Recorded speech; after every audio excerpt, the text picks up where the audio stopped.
FIA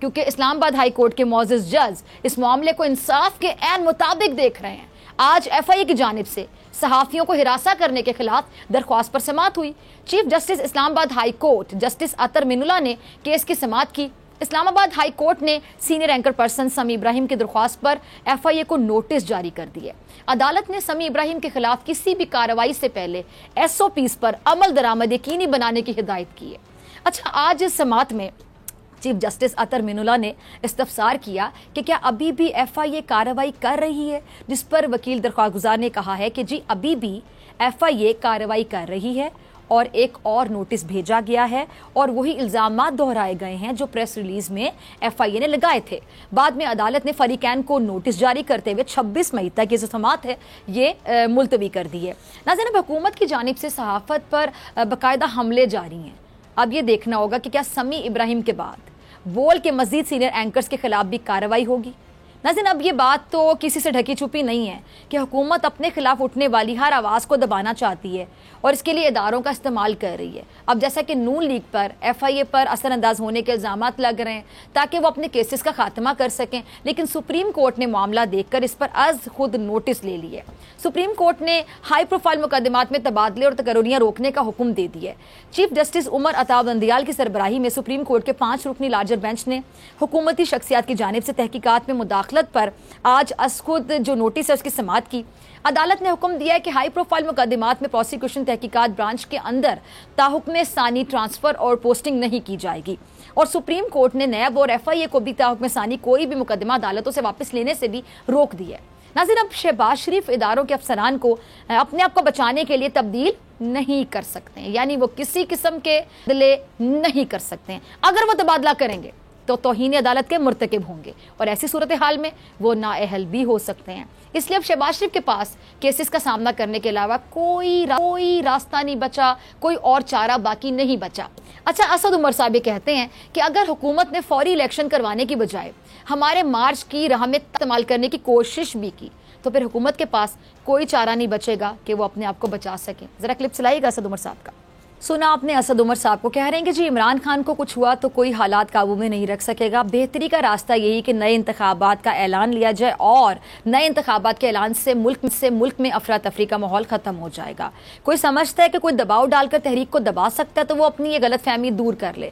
Imran Khan سوچ نہیں سکتے تھے کہ اتنی بڑی تعداد میں قوم کھڑی ہو جائے گی۔ اب اسد عمر کی باتوں سے صاف نظر آ رہا ہے، صاف لگ رہا ہے، سمجھ آ رہی ہے کہ حکومت مارچ کو روکنے کے لیے ہر قسم کا حربہ استعمال کر سکتی ہے، جیسا کہ ماضی میں بھی نون لیگ کی حکومت نے سانحہ ماڈل ٹاؤن کے ذریعے انتشار کی سیاست کو ہوا دی تھی، آپ کو یاد ہوگا۔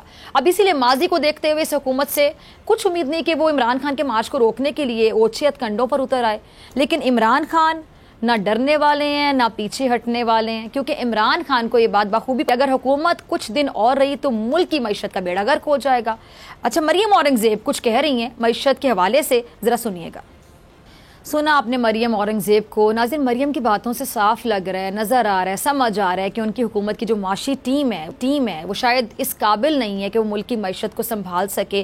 اور آپ کو یاد ہوگا کہ عمران خان صاحب کی حکومت ختم کرنے کی جب بہت زیادہ ان کو جلدی تھی تو مہنگائی کو انہوں نے ایشو بنایا تھا۔ بیچاری عوام جو کہ غربت میں پس گئی، مہنگائی میں پس گئی، بڑی ان کو فکر ہو رہی تھی عوام کی کہ جی مہنگائی بہت زیادہ ہو گئی، تو پھر آپ لوگوں نے مہنگائی کم کر دی، آپ نے معیشت کو سنبھال لیا، آپ لوگ بھی وہی ہیلے بہانے کیے چلے جا رہے ہیں، عمران خان صاحب کی حکومت پہ ذمہ داری ڈالتے چلے جا رہے ہیں۔ آپ کو بڑی جلدی تھی آنے کی، آپ کو بڑی فکر تھی عوام کی، مہنگائی ختم کرنے کی، مہنگائی کو بہانہ بنایا۔ عمران خان کی حکومت کو کس طرح گرایا گیا سب کو نظر آ گیا۔ اب آپ ختم کریں نا مہنگائی، آپ کنٹرول کریں، معیشت کو سنبھال لیں۔ اچھا، شاہد خان عباسی صاحب وہ بھی کیا کہتے ہیں جی کہ جی 1 گھنٹہ بجلی کی لوڈ شیڈنگ کر کے $125 ملین بچایا جا سکتا ہے، یعنی شاہد خان عباسی صاحب عوام کو مشکلوں میں ڈال کر ڈالر بچانا چاہتے ہیں، یا اگر میں یوں کہہ لوں کہ اپنی حکومت کا بھرم رکھنا چاہتے ہیں، یعنی سمجھ ان کو کچھ نہیں آ رہی کہ کرنا کیا تھا، بس ان کو حکومت میں آنے کی جلدی تھی، اقتدار میں آنے کی جلدی تھی، عمران خان صاحب کی حکومت کو گھر بھیجنے کی جلدی تھی، اور ان کو اقتدار کی کرسیوں پہ آ کے بیٹھنے کی جلدی تھی، حکومتی کرسیوں پہ آ کے بیٹھنے کی جلدی تھی۔ پتہ ان کو چل نہیں رہا، سمجھ ان کو آ نہیں رہی کہ کرنا کیا ہے، لیکن عوام کو سب سمجھ آ گئی ہے، عوام سب کچھ سمجھ چکی ہے، عوام سب کچھ جان چکی ہے کہ حکومت صرف عمران خان کو ہٹانے کے لیے آئی تھی۔ سر متھے سے دکھتا تھا ان کو وہ بندہ جس کا نام ہے عمران خان،